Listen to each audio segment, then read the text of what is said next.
Captain Elias Rowan had learned to enjoy silence, not because it was rare in space was always quiet, but because true silence, the kind where nothing demanded his attention, was something he rarely had.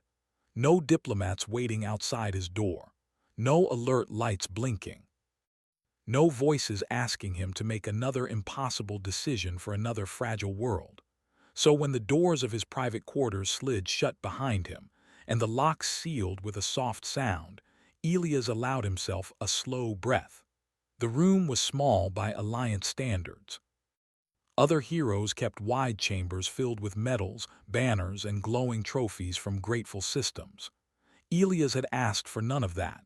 His quarters held a narrow bed, a desk, a single chair, and a shelf of old Earth books whose pages smelled faintly of dust and time. Near the small viewport floated a plant from his home world, green and stubborn, growing in artificial light. He set his jacket aside and loosened the collar at his neck. His shoulders ached, not from injury but from weeks of standing straight, listening carefully, choosing words that could prevent war or cause it. Tonight, at least, was his. He turned toward the desk and froze. Someone was standing there.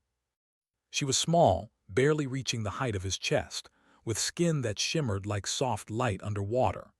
Thin ridges traced her arms, glowing faint blue, and her large eyes widened when she realized she had been seen.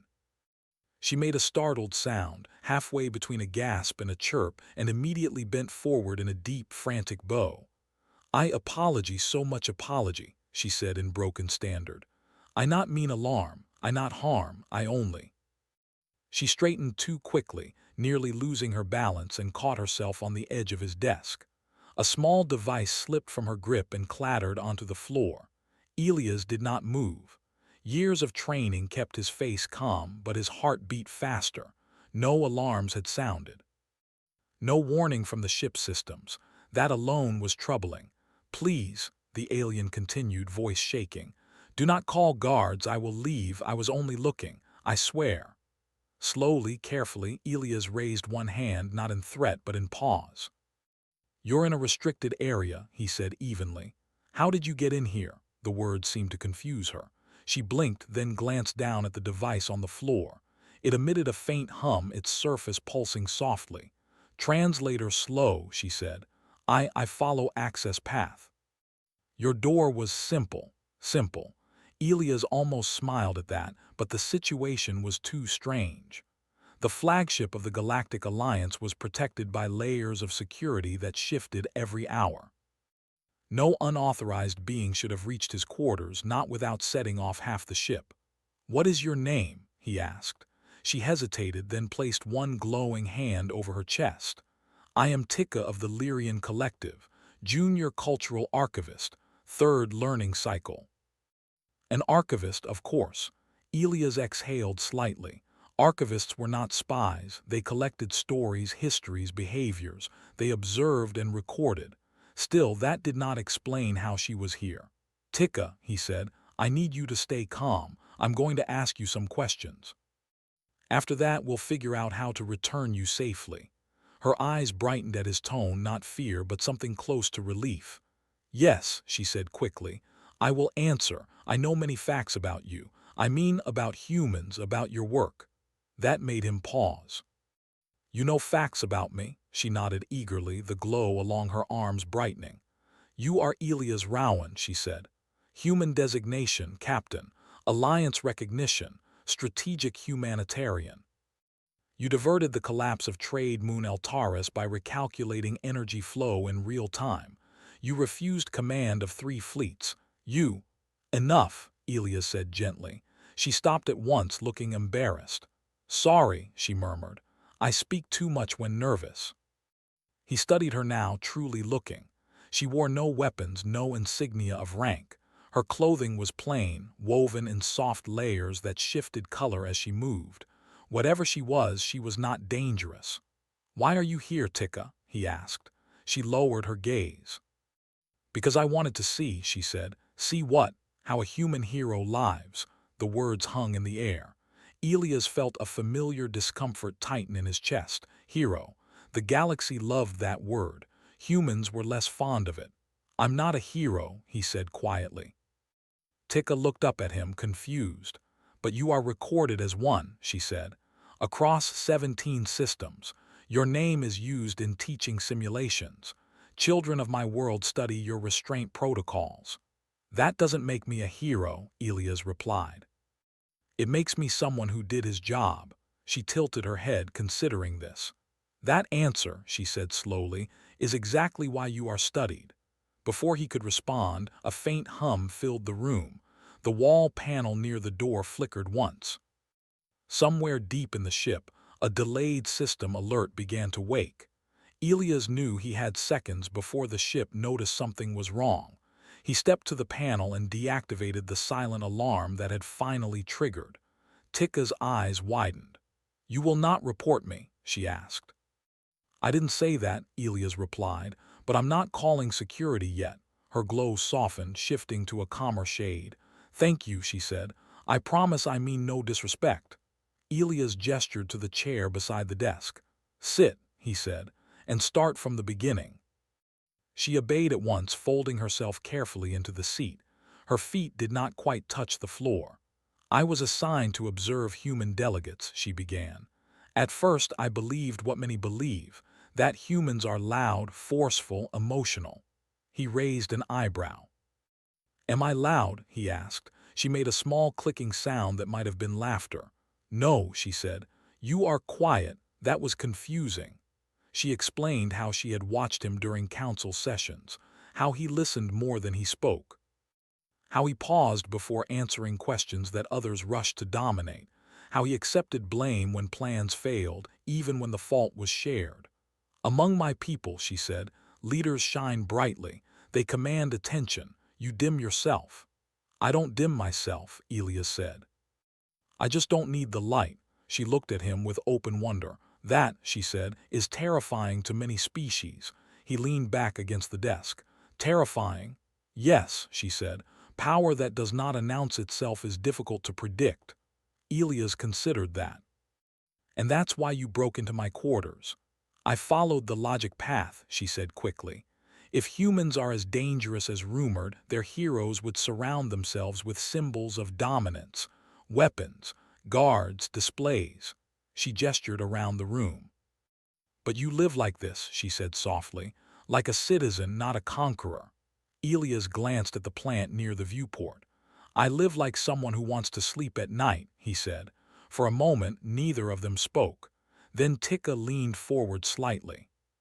May I ask a question, she said. You already are, Elias replied. Do humans know, she asked, how much they are watched? He met her gaze. Yes, he said, we just don't act for the audience. Her translator hummed as it processed his words. When it finished, the glow along her skin pulsed brighter than before.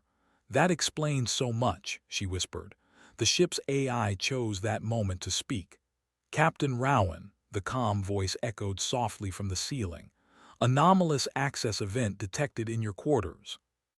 Please confirm status.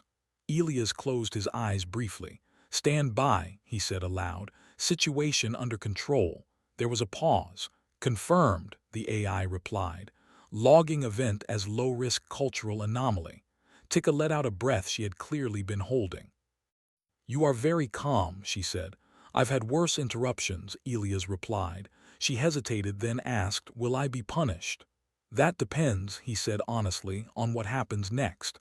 She nodded, accepting this. I will cooperate, she said. But before I leave, I must say this. He waited. My people feared humans, she said, not because of your strength, but because you choose when to use it. Now I see something else. And what's that? You carry weight, she said. Responsibility, quietly.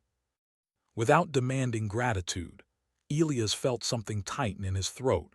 We learned the hard way, he said. If you don't carry responsibility, it crushes someone else. Tika looked down at her hands. I wish more knew that, she said. Outside the viewport, stars drifted past in slow silence.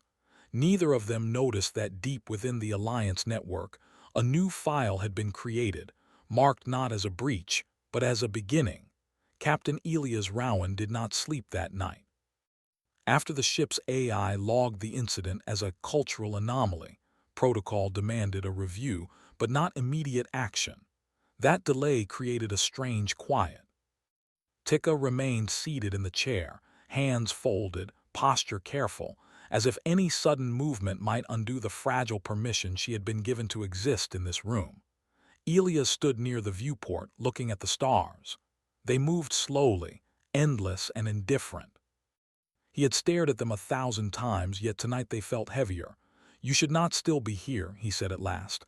"I know," Tikka replied softly. "I am prepared to leave." "Are you?" he asked. She hesitated. "Prepared, yes. Willing, less so." He turned to face her. "Explain." She took a moment, choosing her words carefully, as if laying fragile objects on a table. "When I return," she said, "I will be questioned. My actions will be examined. The official conclusion will be that I acted without permission, driven by personal curiosity." "That part is true. And the rest?" Elias asked. "The rest," she said, "will be erased." He frowned. "Erased how?" "I will be reassigned," she said. "My observations will be filtered. Only approved interpretations of humanity will remain, humans as unpredictable. Humans as potential risk, humans as a variable to be controlled." Elias felt a familiar frustration stir. "And you disagree with that?" "Yes," she said firmly, "because it is incomplete." He crossed the room and leaned against the desk, arms folded. "What do you think they're missing?" he asked. Tikka looked up at him, her glowing skin dimmer now, more thoughtful. "They measure your fleets," she said. "Your technology, your population growth, your adaptability, but they do not measure your restraint." "Restraint doesn't fit into threat models," Elias said. "Exactly," she replied, "which is why it frightens them." A soft hum sounded again from the door panel. This time it was not an alarm but a notification. "Captain Rowan," the AI said. "Alliance Oversight has requested a status briefing regarding the earlier anomaly." Elias closed his eyes briefly.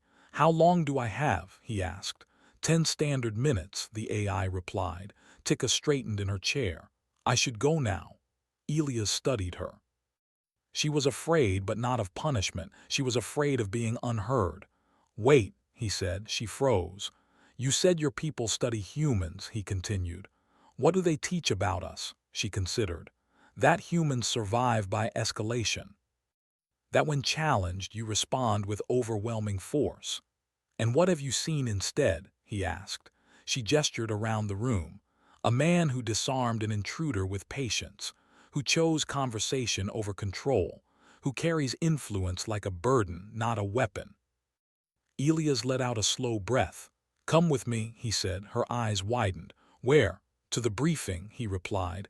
"That would be improper," she said. "I am not authorized." "Neither was your presence here," Elias said calmly. "Yet here we are."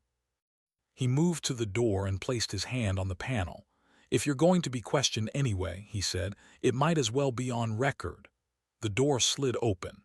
The corridor outside was empty, lights dimmed to night cycle. Elias stepped out, then looked back at her. "Well?" he asked. After a brief hesitation, Tikka rose and followed. They walked in silence through the ship. The halls curved smoothly, walls lined with soft light strips that changed color as they passed. Tikka kept close, her steps light, as if afraid the floor might reject her. When they reached the briefing chamber, 2 Alliance officials were already present. One was tall and rigid, skin plated in metallic layers. The other floated slightly above the floor, its form shifting slowly like mist held together by will. Both turned when Elias entered. "Captain Rowan," the plated official said, "you were instructed to report alone." "I chose otherwise," Elias replied. The mist-like official's form rippled. "Explain," it said. "This," Elias said, gesturing to Tikka, "is Tikka of the Lyrian Collective, junior cultural archivist. She entered my quarters without authorization. That part is on me." The plated official stiffened. "On you." "I disabled the alarm before it escalated," Elias said, "because I judged the situation non-threatening." "And your judgment supersedes protocol?" the official asked. Elias met its gaze. "Often," he said. "That's why you keep asking for it." There was a pause. The mist-like official turned its attention to Tika. "State your purpose," it said. Tika swallowed, then spoke clearly. "I sought understanding," she said. "Not data, not advantage, understanding." "Understanding is subjective," the plated official said, "and dangerous." "So is ignorance," Elias replied. The chamber fell quiet. The mist-like official shifted. "Captain Rowan, your actions suggest an ongoing pattern. You prioritize individual judgment over collective caution." "Yes," Elias said. "Because collective caution often hides collective fear." The plated official's voice sharpened. "Fear keeps civilizations alive." "So does trust," Elias countered. Tika stood very still, watching the exchange with wide eyes. "Why is this individual here?" the mist-like official asked. "Because she represents how the galaxy sees us," Elias said, "and how it might misunderstand us." The plated official crossed its arms. "We understand humans well enough." "Do you?" Elias asked. "Or do you understand our weapons, our numbers, our worst days?" He gestured subtly toward Tika. "She didn't come looking for power," he said. "She came looking for why we don't always use it." The mist-like official was silent for a long moment. "Archivist Tika," it said at last, "do you believe humans are a threat?" Tika hesitated, then she shook her head. "I believe humans are a choice," she said. "A choice," the plated official repeated. "Yes," she said.